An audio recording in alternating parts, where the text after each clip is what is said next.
JEE बनने का। तो गाइस ये शॉर्ट्स आप लोगों के लिए। तो चलिए शुरू करते हैं आरआरबी जेई 2025 की संपूर्ण जानकारी एक वीडियो में 3 से 4 मिनट में पूरा देखिएगा, क्योंकि समय लगाएंगे तभी जाकर के इंफॉर्मेशन मिलेगी। सबसे ज्यादा इस समय का एक वायरल नोटिस है, 10,000 के आसपास वैकेंसी आएगी क्या? बिल्कुल नहीं आएगी, क्योंकि ये 30/6/2025 का ऑथेंटिक जानकारी देता हूं। इसमें एक्सपेक्टेड है 5 से 6,000 2025 में आएगी। सवाल मेरे प्यारे स्टूडेंट्स ये है, इस समय का सबसे बड़ा अपडेट है कि देखो भाई, सितंबर के आसपास आपका नोटिफिकेशन आना है।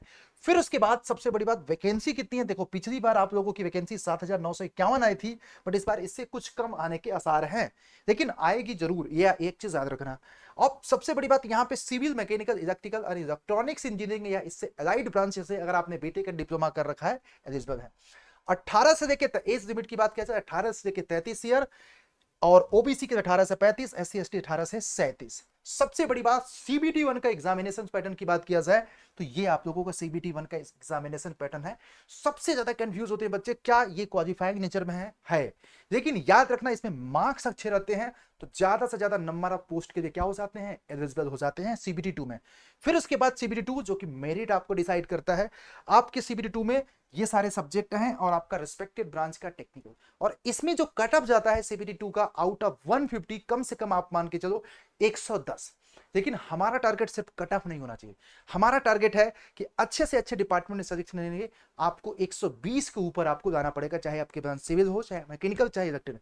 मेरे लिए कहना आसान है, लेकिन आपको लाना पड़ेगा, आपको अगर अच्छे डिपार्टमेंट चाहिए थे। फिर उसके बाद आप लोगों को यहां पे आ जाता है कि भैया जैसे ही सीबीटी 2 क्लियर होगा, आपका तुरंत डॉक्यूमेंट वेरिफिकेशन, मेडिकल एग्जामिनेशन होगा, और फिर उसके बाद आपको ज्वाइनिंग लेटर रिलीज कर दिया जाएगा। क्या फाइनल ईयर के लोग एलिजिबल हैं कि नहीं? तो मेरे बच्चों, फाइनल ईयर के लोग एलिजिबल नहीं है। क्लोजिंग डेट के पहले आप लोगों का रिजल्ट मस्ट भी क्या होना चाहिए, डिक्लेयर होना चाहिए। सबसे ज्यादा इंपॉर्टेंट भैया, सैलरी स्ट्रक्चर 52 से लेकर 60,000 के बीच में आपका in hand salary RRB JE में मिलती है। इतना आपको ये सारे बेनिफिट्स आप लोगों को प्रोवाइड किया जाते हैं।